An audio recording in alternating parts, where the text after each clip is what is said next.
Welcome back. Last week, Colleen Rooney admitted on Twitter that her 4-year-old son has only just spent his first complete night in his own bed. Well, if this sounds familiar to you, children's sleep expert Kathryn Mewes is here to help. And welcome to you. Welcome, welcome. I want to put you in my pocket and take you home.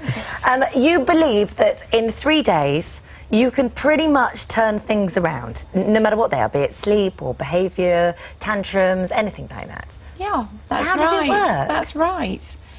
It's all about empowering parents, Yeah. and giving them the confidence to believe in themselves, Yeah. and to believe in your child, because And to children listen are to them. capable of so very much. You can get very quickly into bad habits, though, can't you? Because it's easier in those early days for them to come in and then snuggle with you, and then that's all lovely for you because you love having them there, and then they keep you awake a little bit, and then you actually get quite bored of that. You'd like a night's sleep, and then you Yeah. can't get rid of them. Absolutely, absolutely. I think, you know, a line that always comes to my mind is, years ago, deprivation of sleep was a form of torture. And once you are deprived of sleep, you do not think logically anymore, and you will do anything to get yourself a good night's So sleep. what are the circumstances when it's okay for your child to crawl into bed with you in the middle of the night? I mean, we used to have the rule, it was if you had a bad dream, if there was a thunderstorm, or if you didn't feel very well. And that was it. But even then, it wasn't for very long. Yes. And then once you feel a little bit better, right back to your own bed. So that's fine, because you've set clear boundaries. Yeah. So as long as a child realises this is happening tonight, Yeah. but it isn't happening tomorrow or the next night or the next night, and you clearly realise if your child is suddenly having a bad dream every single night, Yeah, yeah. See, that's what you mine is know that it's like a tug of war, and you're going, oh my gosh, my child is taking the control, doing. Yes. and I am being sucked in. Because you say So- routine is very important. The routine Yes, of I am. bedtime. I very much believe that children should be allowed to have choices, Yeah. but not from 5 p.m. onwards.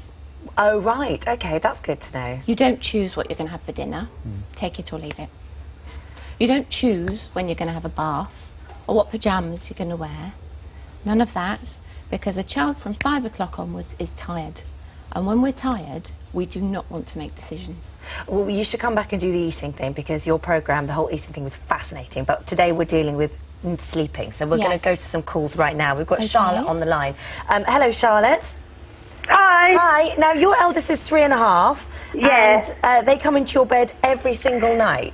Every night, yeah. And if we try and put her back, she screams and screams.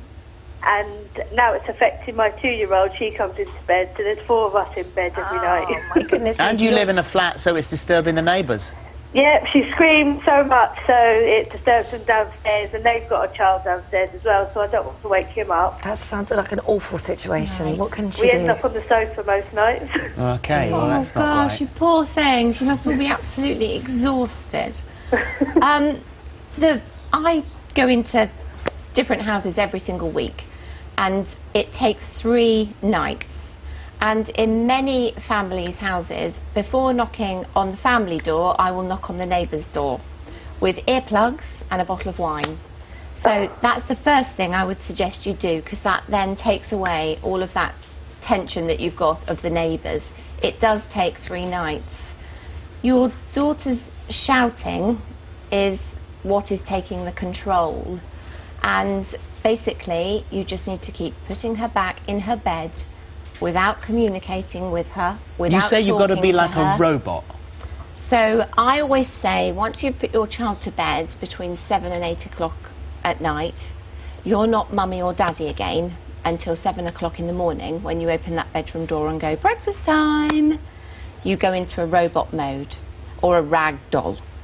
So you just are limp, and you just keep taking them back and taking them back. And if they choose to scream and shout, that's their choice. But you keep on going. And after 72 hours, you've retrained their brain. They've got the message. They've realised you're in control, and you're not going to break.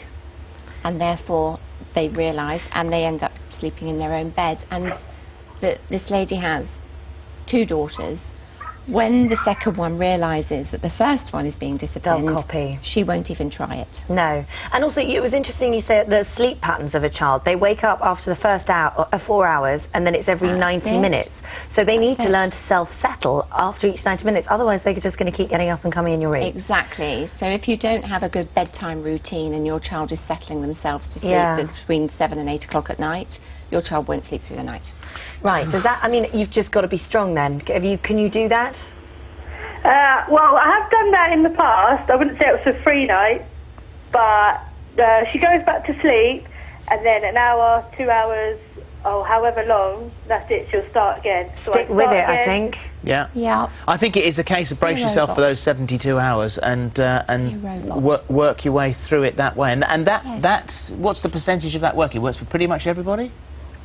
If you remain consistent, Yeah. and you are, Don't give in. and you will have work. this air of confidence of, I'm not giving in, Yeah. what is best for you is solid sleep. This isn't for me as a parent. But you don't say any of that. This is for You don't even and you speak. just think positive, positive, positive. Yeah. Stay strong. And you don't pick them up. Yeah. You don't give them a hug. You don't even put their duvet back over them. You just guide them into their room, gently have your hand on their back. Oh. You just guide them back. Now, do you know what happens after doing this about 5, 6, 7, 8, 9 times? They come in and you stand up and put your hand and they turn around and run back. So they get the Really? message. You're not even touching them anymore. They're just running themselves back.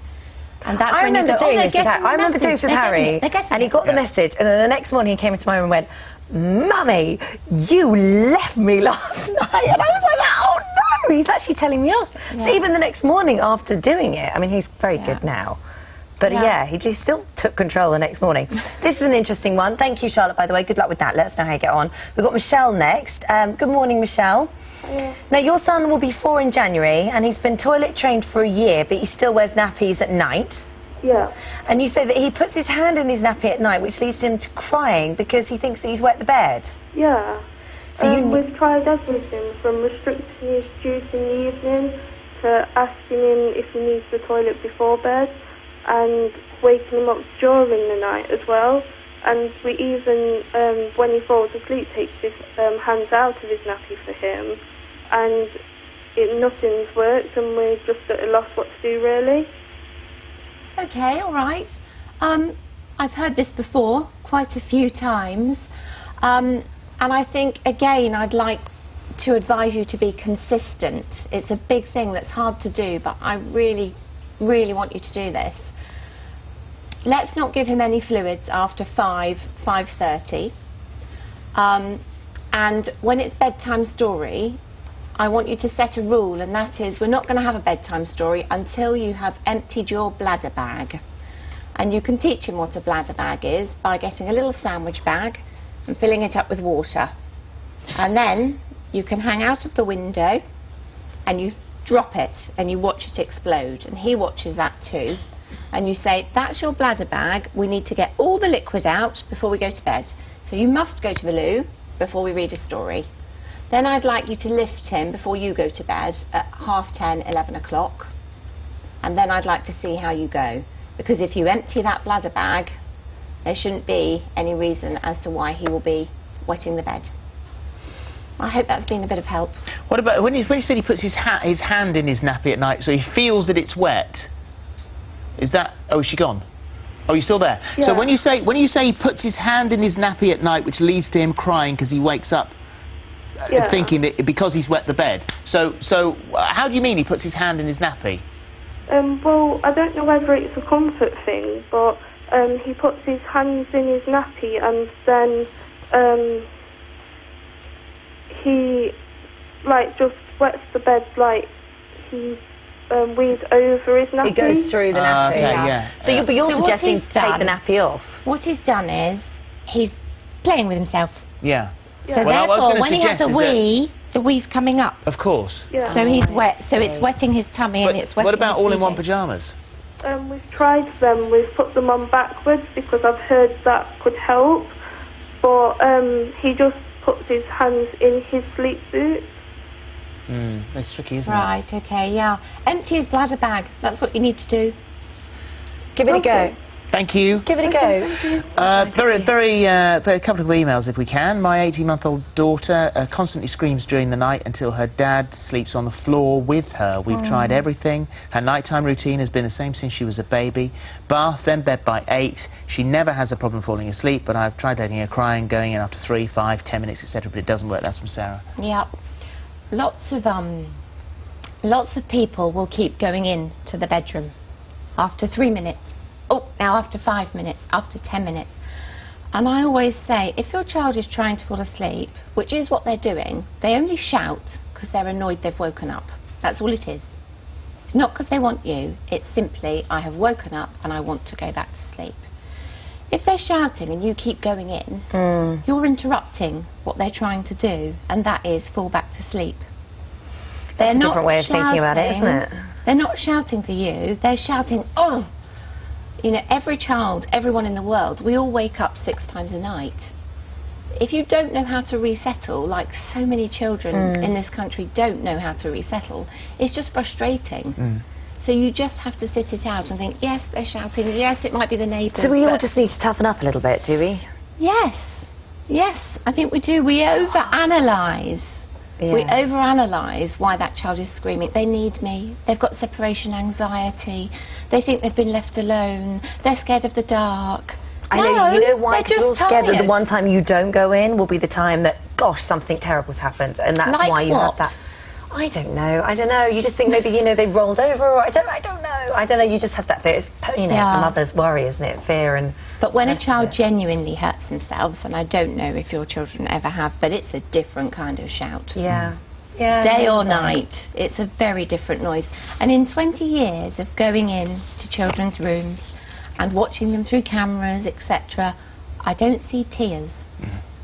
Okay. Thank you very much Thank indeed. you. Thank you. It's really good. Thank you. Well, if you'd like more advice on or information on anything Kathryn has just touched on, then head to the website. Dermot Gavin follows in the footsteps of Inspector Morse right after the break.